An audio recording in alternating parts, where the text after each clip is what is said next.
want to talk about that real quick because I look at my business career similarly to what you're dealing with in terms of now managing multiple professionals. Yeah. With us, we deal with a lot of partnerships. And I remember I had one major partner, and they still are a major partner of ours.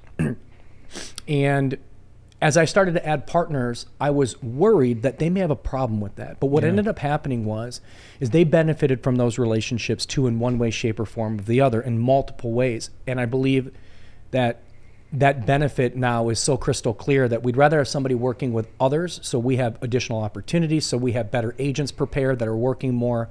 And I compare that to, everyone knows that Tony is your guy. Yeah. And he's been your guy for a very long time, but it goes off the golf course as well. Yeah.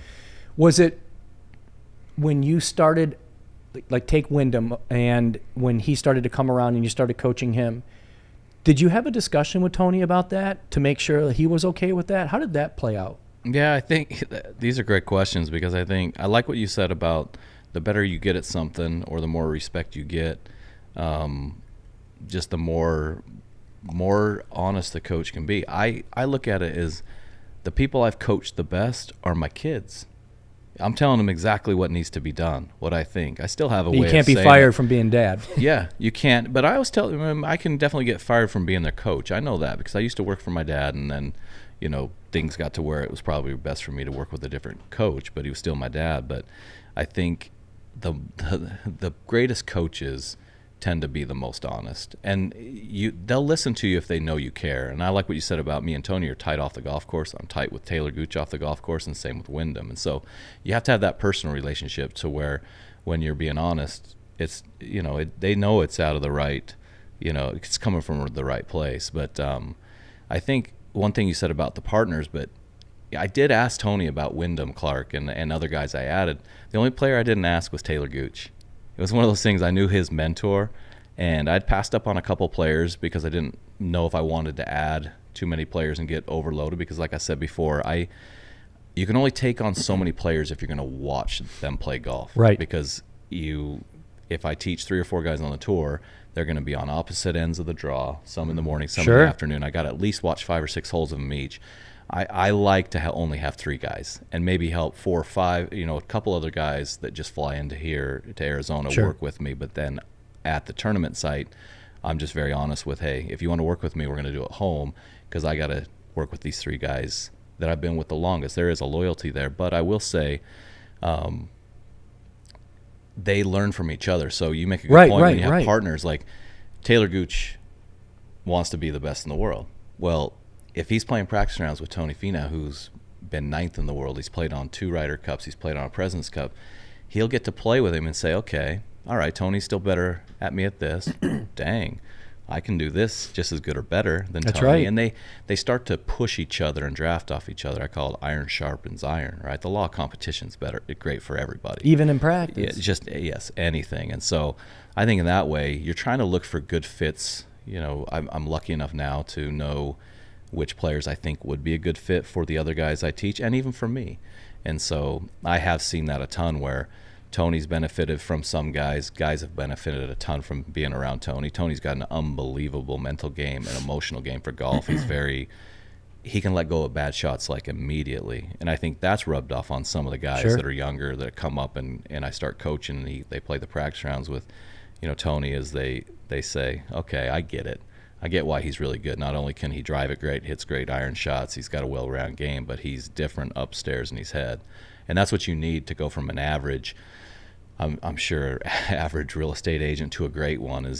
You have to have the skills, but also the mindset to be able to do it. If you don't have both, it's hard to be elite at what you're doing in anything. No, this is like we were just talking about. Talent and then the drive and heart, the discipline. Yeah. No question. Yeah. I mean, especially in golf, there's the mental game is so important. Not only the mental game, but the emotional game. I mean, I think that's what you're talking about. And just speaking from personal experience, I had as a kid when I was winning tournaments, I was very even. Right. Everything was good. I was very artistic about my game. And then as I got more technical and kind of lost focus on what was important, I got a lot more emotional about my bad shots and my good shots, which that was ultimately probably what affected my career the most. Yeah. And in retrospect, I wish I had kind of realized that at the time. But I love what that you're talking about, actually going out and watching the players play instead of the range, because it's such a different thing, right? But they have to get along too. And that is the tricky part. There's been times where I've taken on a new player and you're thinking, oh crap, I hope they mesh. I hope they mesh. I think you're a good judge of that. Though, I try to, but you still sometimes miss a little bit. And so have you missed? Sure, yeah, of course. I'm not going to mention. Do we have any stories coming? No, it's just everybody's personality is a little bit different. And I do say this, like, most of the guys I work with, they better have great attitudes, because if my main guy that I started with, that I'm here because of him. I mean, obviously I've worked hard and have had success with other players, but I'm very loyal to Tony as well. Make sure that he feels like he has his time. But if he's mentally strong and he's emotionally strong and he's a balanced person, he ain't going to want to play a practice round with someone that's bitching all the time, making excuses all the time.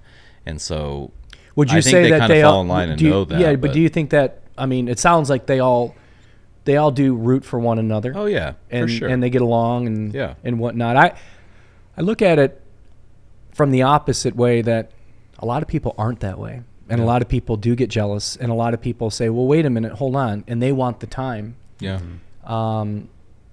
I bet you see that a lot out there. Oh, it's a tricky balance. I know. They wouldn't be on the PGA Tour if they didn't have skill and they didn't have big egos, a lot of confidence, right? It's not a bad thing to have an ego.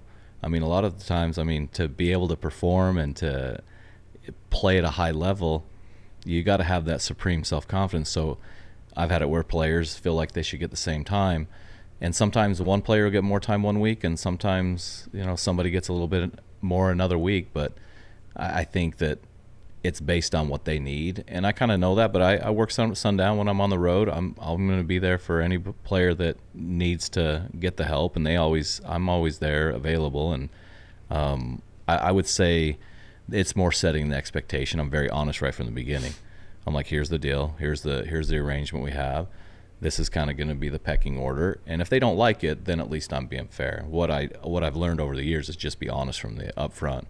I've had that maybe 5-6 years ago where I wasn't as clear, and then I almost like, God, I should have just said, hey, there is literally, it's hard to tell a PGA Tour player that's one of the best players in the world to get to the PGA Tour that you're going to kind of fall in this order. Yeah, for sure. That's what I mean. That is hard, but it's me being honest with it. And, thank goodness I have been fortunate enough to teach a lot of good guys too.